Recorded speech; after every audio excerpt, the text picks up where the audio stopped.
Hello बच्चों, आज हमारा क्वेश्चन है using the law of exponent simplify and write the answer in exponential form.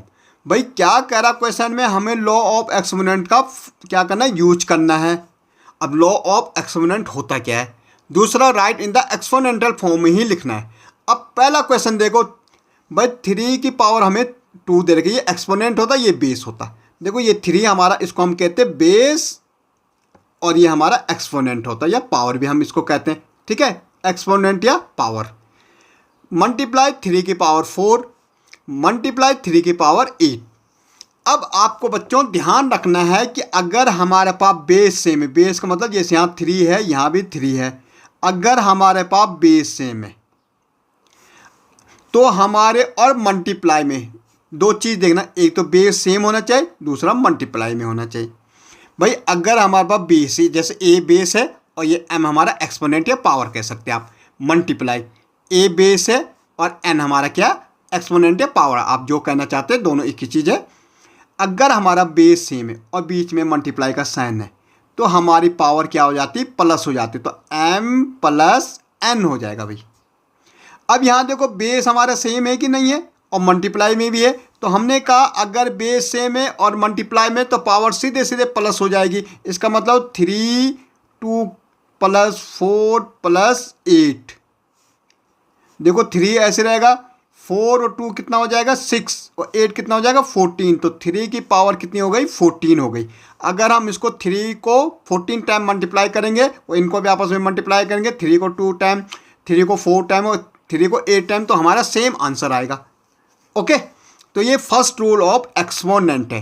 क्या रूल है पहला, कि अगर हमारा बेस सेम है और मल्टीप्लाई में तो पावर क्या हो जाएगी हमारी, प्लस हो जाएगी। Okay, second rule. अब यहाँ फिर बेस तो सेम आ गए भाई, बेस हमारा क्या आ गया, सेम आ गया, लेकिन डिवाइड आ गया बीच में, साइन क्या आ गया, डिवाइड का, वहाँ तो मल्टीप्लाई था। तो अगर हमारे पास बेस सेम है और डिवाइड में है, बेस सेम है और डिवाइड में, तो पावर माइनस हो जाएगी, एम माइनस एन। ओके, तो यहाँ बेस सेम है और डिवाइड में, तो पावर हमने क्या कहा, माइनस हो जाएगी, तो 6 15 माइनस कितनी हो जाएगी, 10 हो जाएगी। तो क्या आ जाएगा, 6 की पावर 10 में से 5 जाएगी, कितनी बचेगी, 6 की पावर 5। तो ये हमारा आंसर होगा। पहला रूल कहता है कि बेस सेम है और मल्टीप्लाई में तो पावर प्लस। सेकेंड रूल कहता है कि बेस सेम है लेकिन डिवाइड में तो पावर माइनस। ओके, यहाँ भी देखो बच्चों, यहाँ भी हमारा फर्स्ट रूल लग रहा। फर्स्ट रूल क्यों लग रहा, कि बेस सेम है और मल्टीप्लाई में तो पावर क्या हो जाती, प्लस, तो x प्लस 2, तो यही हमारा आंसर हो जाएगा भाई। x का कोई वैल्यू है नहीं, तो यही हमारा आंसर हो गया। देखो यहाँ हमारा तीसरा रूल अप्लाई हो रहा। अगर हमारे पास a की पावर m और होल पावर क्या n है, तो सबसे पहले पावर आपस में मल्टीप्लाई होती, तो क्या हो जाएगा, a की पावर m n हो जाएगा।